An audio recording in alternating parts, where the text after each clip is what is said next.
the greatest piece of technology, the greatest thing that was ever created was people. I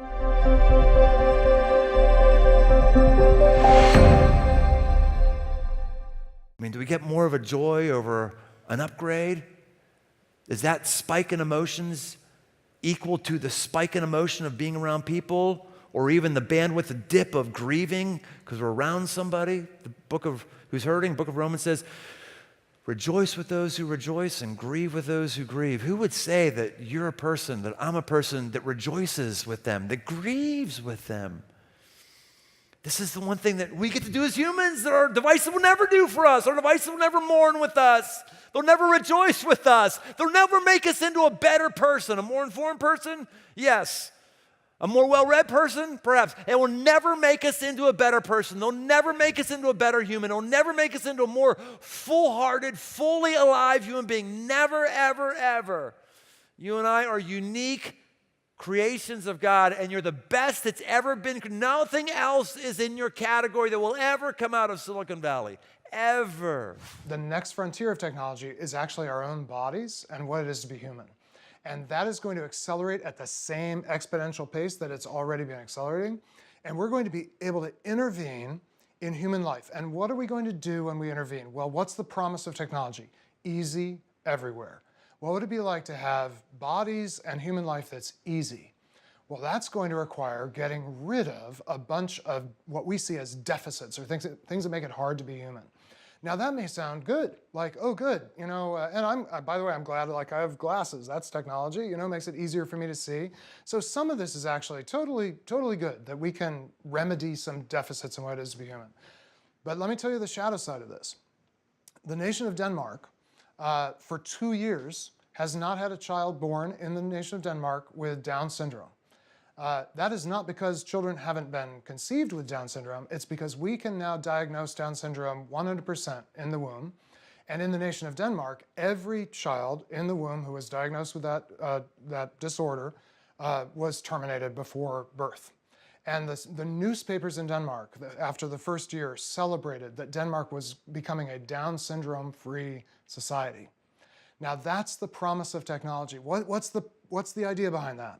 It's difficult to be a person with Down syndrome. Well, if you've ever met someone with Down syndrome, actually they love life and they love other people. They do. They actually smile a lot more than those of us who have six-figure salaries and the latest tablet. They are evidently more satisfied, more relational, more capable of love than typical, neurotypical human beings are. So it's not about the difficulty for that child. It really is about the difficulty for society. So think about this paradox, that something that has brought real difficulty into the life of a family and a community, which these kinds of disorders do bring difficulty, has also been the source of deepest blessing.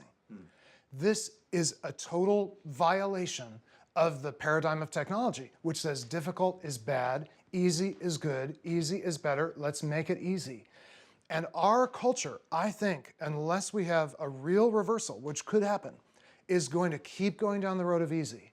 And Christians are going to have to say, no, we're going to keep going down the road of difficult but good, hard but good, because real life is hard but good. What do I need to know about technology and my interactions with, like, what's just like base level 101 that someone like me should know? Sure.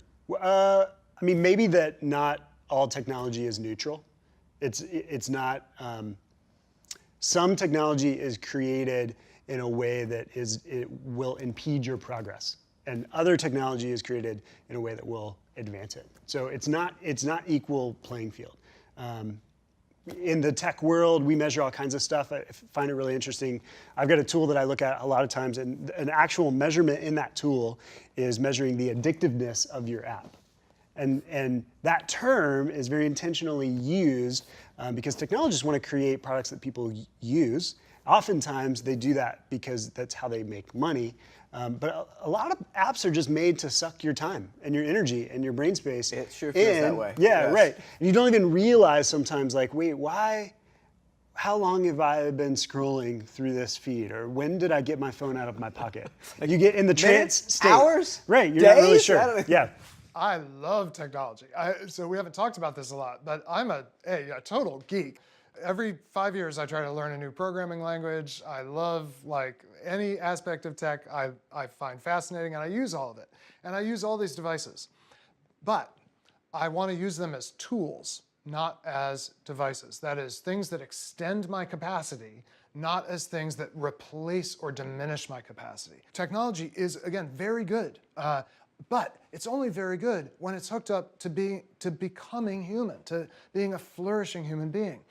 And the way to know whether it's helping you flourish or not, I think there's kind of two tests. One is the dependence test, and that is, do I feel anxious when I don't have this thing supplying me with entertainment, with a sense of worth, satisfaction, and I'm not meant to be dependent on some external thing for that, but I often can become dependent in that way.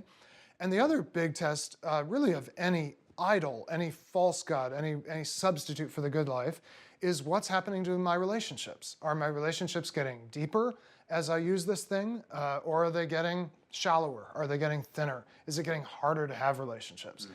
So I'd say if you really take this seriously, you're going to be different, and sometimes different is hard. I mean, sometimes kids call it weird. Sometimes your neighbors call it weird. But we're going to be different. It's so much better.